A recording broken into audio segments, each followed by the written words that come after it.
കേരള സർവകലാശാലയിലെ സസ്പെൻഷൻ വിവാദത്തിൽ രജിസ്ട്രാറെ തടയാൻ വൈസ് ചാൻസലറുടെ തീരുമാനം. രജിസ്ട്രാറുടെ റൂമിന് പ്രത്യേക സംരക്ഷണം നൽകണമെന്ന നിർദ്ദേശം. അനധികൃതമായ ആരെയും റൂമിനുള്ളിൽ പ്രവേശിക്കാൻ അനുവദിക്കരുത് എന്ന് സർവകലാശാല സെക്യൂരിറ്റി ഓഫീസർക്ക് vice chancellor doctor Mohan Kunnummal നിർദ്ദേശം നൽകിയിട്ടുണ്ട്.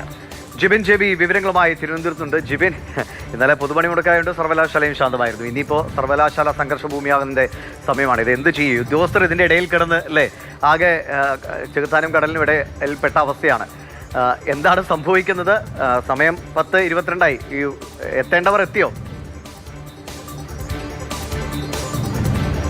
ദിവിഷ്, എത്തേണ്ടവർ നിലവിൽ ഇങ്ങോട്ടേക്ക് എത്തിയിട്ടില്ല. കാരണം ഇപ്പോഴത്തെ ചർച്ചാ വിഷയം എന്ന് പറയുന്നത് കേരള യൂണിവേഴ്സിറ്റിയുമായി ബന്ധപ്പെട്ട രജിസ്ട്രാർ എന്ത് നടപടി സ്വീകരിക്കുമെന്നുള്ളതാണ്. കാരണം രജിസ്ട്രാർ ഇങ്ങോട്ടേക്ക് ഇന്ന് യൂണിവേഴ്സിറ്റിക്ക് അകത്തേക്ക് പ്രവേശിച്ചു കഴിഞ്ഞാൽ രജിസ്ട്രാറെ തടയാനുള്ള ഒരു നിർദ്ദേശമാണ് VC നൽകിയിരിക്കുന്നത്. അതുകൊണ്ട് തന്നെ സുരക്ഷാ സെക്യൂരിറ്റി ഓഫീസർക്ക് അത്തരത്തിലുള്ള നിർദ്ദേശം നൽകിയിട്ടുണ്ട്. യാതൊരു കാരണവശാലും സസ്പെൻഷനിൽ തുടരുന്ന രജിസ്ട്രാർ അനിൽകുമാർ ഇങ്ങോട്ടേക്ക് പ്രവേശിക്കാൻ പാടില്ല എന്നുള്ള ഒരു നിർദ്ദേശമാണ് നൽകിയിരിക്കുന്നത്. പ്രത്യേകിച്ച് അദ്ദേഹത്തിന്റെ റൂമിൽ പോലും കയറാൻ അനുവദിക്കരുത് എന്നുള്ള ഒരു നിർദ്ദേശം നൽകിയിട്ടുണ്ട്.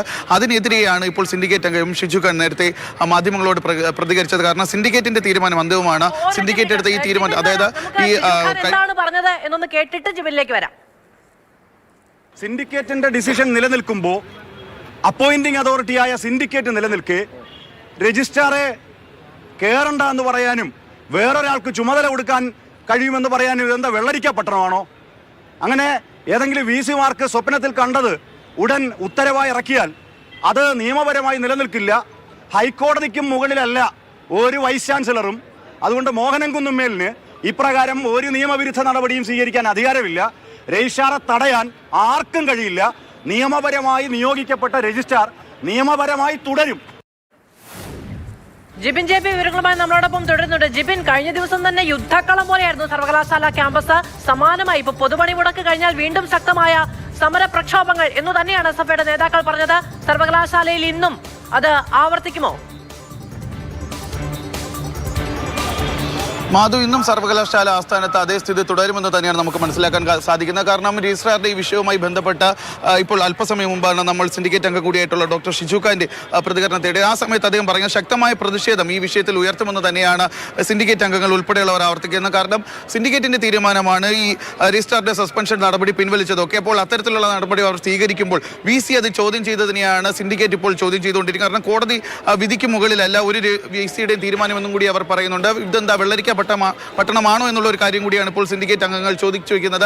കഴിഞ്ഞ ദിവസം നമ്മൾ SFIയുടെ പ്രതിഷേധം കണ്ടതാണ്. SFI പ്രവർത്തകർ ബാരിക്കേഡിന് മുകളിലൂടെ മറികടന്നെത്തി സർവകലാശാല ആസ്ഥാനത്തിനകത്തേക്ക് പ്രവേശിക്കുന്ന സാഹചര്യമൊക്കെ ഉണ്ട്. ഇത് പോലീസിന്റെ ഭാഗത്ത് നിന്ന് വലിയൊരു വീഴ്ച ഉണ്ടായെന്ന കാര്യം കൂടി തെളിയിക്കുന്നതായിരുന്നു. അതുകൊണ്ട് തന്നെയാണ് ഇന്ന് പോലീസ് ഇത്രയും വലിയൊരു സുരക്ഷ ഇവിടെ ഏർപ്പെടുത്തിയിരിക്കുന്നത്. സർവകലാശാല ആസ്ഥാനത്ത് പ്രത്യേകിച്ച് കഴിഞ്ഞ ദിവസം SFIക്കാർ പ്രവേശിച്ച ഓരോ കവാടത്തിന് മുന്നിൽ വലിയ രീതിയിലുള്ള സുരക്ഷ ഇപ്പോൾ പോലീസിന്റെ ഭാഗത്ത് നിന്ന് ഒരുക്കിയിട്ടുണ്ട്. സർവകലാശാലയുടെ ഗേറ്റിൽ ഉണ്ടായ നഷ്ടങ്ങളെ കുറിച്ചുള്ള കണക്കെടുക്കുന്നുവെന്ന് ഇന്നലെ വിവരമുണ്ടായിരുന്നു.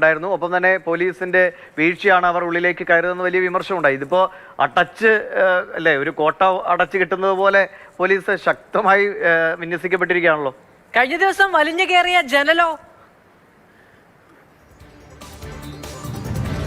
ദിവിഷ്, മാധു, കഴിഞ്ഞ ദിവസം ഈ ഒരു പ്രതിഷേധത്തിന് ശേഷം ഏറ്റവും അധികം ചർച്ചയായത് അത്തരത്തിലുള്ള കുറച്ച് ദൃശ്യങ്ങളാണ്. പ്രത്യേകിച്ച് ഈ യൂണിവേഴ്സിറ്റിയുടെ ഗേറ്റ് ചാടിക്കടന്ന് നടത്തിയ പ്രവർത്തകർ അകത്തേക്ക് കയറാൻ ശ്രമിക്കുന്നവരുടെ ചില പോലീസുകാർ അവർ സഹായിക്കുന്ന ദൃശ്യങ്ങളൊക്കെ വൈറലായിരുന്നു. അതുപോലെ സർവകലാശാലയുടെ ഈ പ്രധാന മന്ദിരത്തിന് സമീപത്തുള്ള ജനലിൽ കൂടി പോലും വിദ്യാർത്ഥികൾ അകത്തേക്ക് കയറുന്ന സാഹചര്യമൊക്കെ ഉണ്ട്. അത് തടയുന്നതിന് വേണ്ടിയിട്ടാണ് ഇത്രയും വലിയൊരു പോലീസിന്റെ സുരക്ഷാ സംവിധാനങ്ങൾ ഏർപ്പെടുത്തിയിരിക്കുന്നത്. ഇപ്പോൾ നമ്മൾ കണ്ടത് സർവകലാശാലയുടെ പ്രധാന ആസ്ഥാനത്തിന് മുന്നിലുള്ള ദൃശ്യങ്ങളാണ് കണ്ടത്. പക്ഷേ സർവകലാശാലയിൽ നമുക്ക് മുന്നിലുള്ള ഗേറ്റിന് മുന്നിലുള്ള ദൃശ്യങ്ങൾ പരിശോധിച്ച് കഴിഞ്ഞാൽ അവിടെയും ഇതേ സ്ഥിതി തന്നെയാണ്. കാരണം യാതൊരു കാരണവശാലും ഇന്ന് സമരവുമായി എത്തുന്ന പ്രവർത്തകർ അകത്തേക്ക് കയറാതിരിക്കാൻ വേണ്ടിയിട്ടുള്ള എല്ലാവിധ സജ്ജീകരണങ്ങളും പോലീസിന്റെ ഭാഗത്ത് നിന്ന് ഒരുക്കിയിട്ടുണ്ട്. പ്രത്യേകിച്ച് തിരുവനന്തപുരത്ത് വിവിധ പോലീസ് സ്റ്റേഷനിൽ നിന്ന് സമീപ ജില്ലയായിട്ടുള്ള കൊല്ലത്ത് നിന്ന് പോലും പോലീസിനെ ഇങ്ങോട്ടേക്ക് വിന്യസിച്ചുകൊണ്ട് കർശനമായ ഒരു കവചം തന്നെ പോലീസ് തീർത്തിരിക്കുകയാണ്.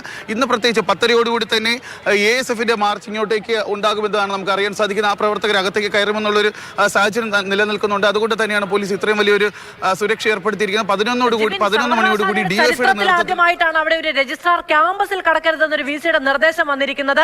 അങ്ങനെയൊന്നും സംഭവിച്ചിട്ടേ ഇല്ല. ഇത് വളരെ അസാധാരണമായ സാഹചര്യമാണ്. സിസ തോമസ് ഈ താൽക്കാലിക ചുമതല ഒഴിയുന്നതിന് മുൻപുള്ള സുപ്രധാനമായ നീക്കമായിട്ടാണ് ഇത് വരികയും ചെയ്യുന്നത്.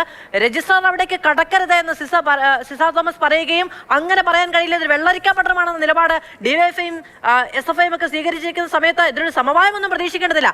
പോലീസ് എന്നുള്ളത് മാത്രമാണ് പ്രവർത്തിക്കാൻ കഴിയുന്ന ഒരേ ഏജൻസി.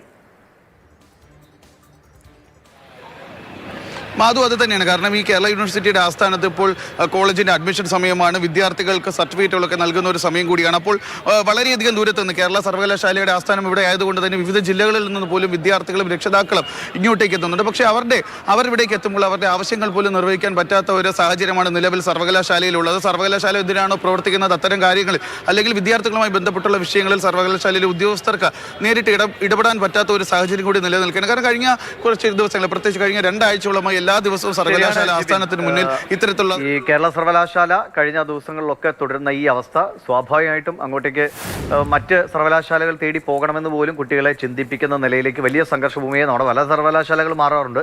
അതിലേക്ക് വഴിവെക്കാതിരിക്കട്ടെ.